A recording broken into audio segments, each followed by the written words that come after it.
all these exhibits that we have will go through March, about April 1st. And who is your favorite? I have so many favorites. My favorite is actually you. We're so glad you're here. So great.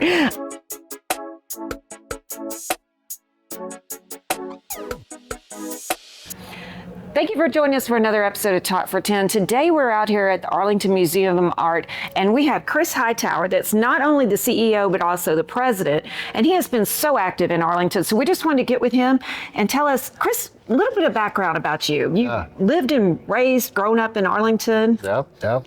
Grew up in Arlington. I went to TCU, so I didn't go too far. But yeah, my mom was on city council growing up, and I remember asking her when I was a little kid, hey, why do they always take us to Fort Worth to the museums? And she said, well, we don't have a museum in Arlington. Oh.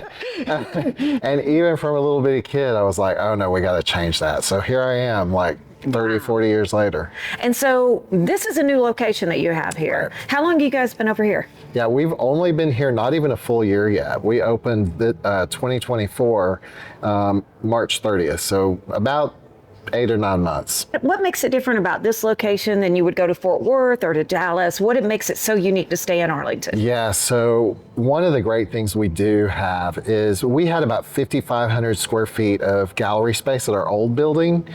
We built a gallery just for local and emerging art. We have a UTA show right now. Those shows are always free to the public, and they're actually in the gallery just behind us, and it's 5,500 square feet. It's the same space that we used to have at our old building, but it's dedicated totally to emerging and local talent, regional talent. Then we have 2 other large gallery spaces.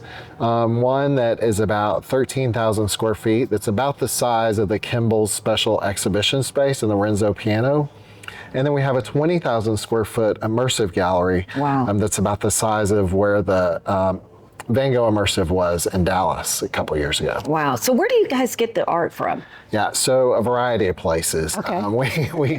So like I was just saying, we do local community regional shows. So we have a lot of local artists that we try to work with. We're doing a veterans exhibit this year. So we'll be working with veterans. But then we have a variety of things going on at any given time. Right now we have 2 Disney exhibitions. They've never been in the same location at the same time, which is really cool for Arlington, but it's because the space that we have is so great. We can do these really cool things that other people wish they could do. So we're really lucky that we have the square footage to do that. And then we're getting ready to open two new exhibits at the same time with UTA and Disney. We'll have a Princess Diana exhibit. Wow. That's a photography exhibit from the royal photographer. And then a Wicked exhibition of some of the costumes from Universal Studios. That is great. So we're going to go around today and we're going to look at the different exhibits. So on the right side, these are all the heroes. On the left side are all the villains. And in the middle, we have some anti-heroes. We have a villain and a hero kind of battling, or people that are kind of in between space. So that's how the exhibition is laid out. I am loving this. This is Jasmine and Aladdin from the live action film. And these are the real costumes. Real costume. That's so funny. People ask us that all the time. So like, crazy. no, they didn't make a second costume. This was it. This is it. Sweat stains and everything on This it. is the real deal. The Beast, they actually had to, because some of the Beast is CGI, this CGI character. So they actually had to build this all out so that they could build a big enough suit for the Beast. Wow. What's cool about the exhibit too is that it ranges from like 1978 all the way up to like 2021. So people that knew Return to Witch Mountain with Betty Davis, we have her gown in this. You do? Yeah, it's right over here. So this is Maleficent. And what's cool is when you see it on film, you don't notice all the detail, but when you get up close, you can see all the pleating, how detailed it is. Oh yeah, you can see all the stitching. Yeah, it's incredible. And look at how the train. Along the train, yes. Of course, Captain Jack Sparrow is another popular. Oh yeah. And you can see the difference on his coats and everything. It's a little bit lighter because he had to do a lot more stunt and action So if you like compare it to Captain Hook over there, you can see the fabrics they used are very different. That is really cool. Or the Hook in the show, Once Upon a Time, he has a leather coat.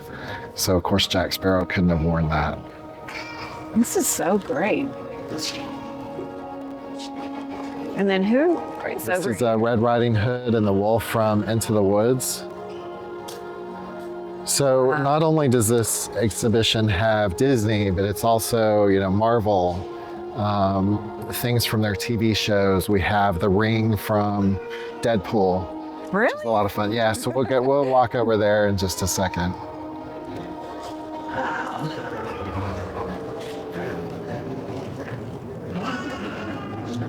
That is crazy how you can see the different material. Yes, yeah.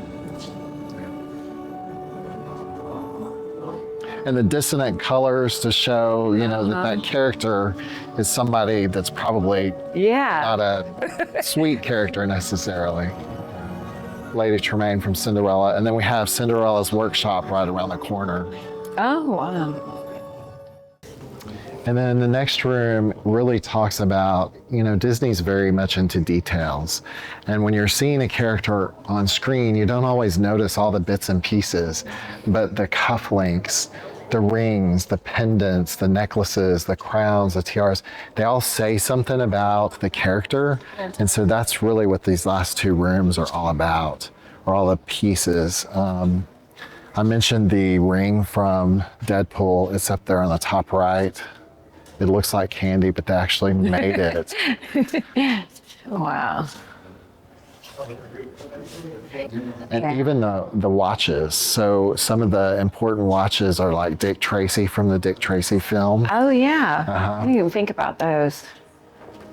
Pocket watches kind of give you a sense of time and where that person, what time they were around.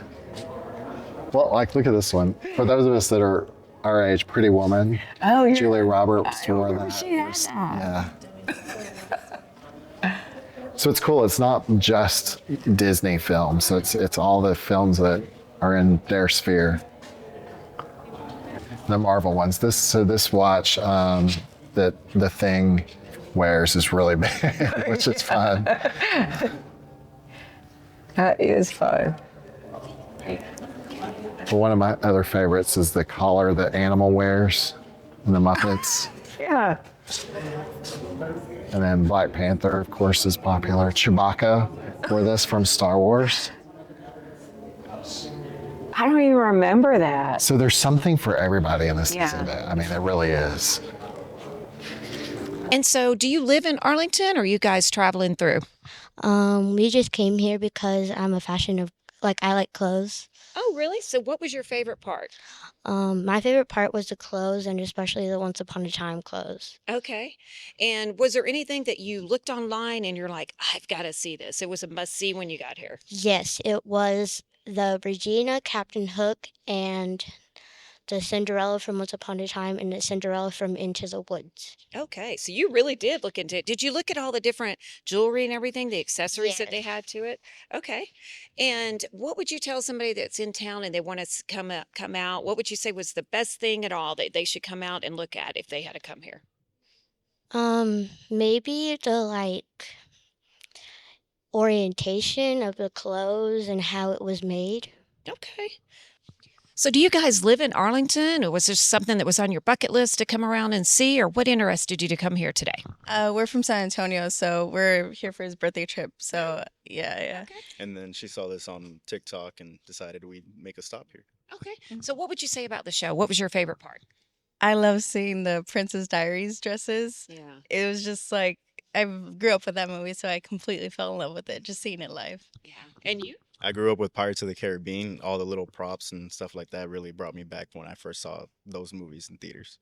That is really neat. And so would you guys recommend it for someone to come out here and check it out? Oh, absolutely. Absolutely. Yeah. If you're a fan of the Disney movies, you definitely need to come and see it live. Chris, thank you so much for letting us come out today and see the Arlington Museum of Art. So if someone wanted to find out more about that, where would they go? To our website, arlingtonmuseum.org. You can find out all kinds of information and grab your tickets online. And remember, we'll have 2 new exhibits open in the next week or so, and everything will be open through the end of March. Well, thank you so much. And please check out our show again. Make sure you like and subscribe and check us out on Talk for 10 podcast.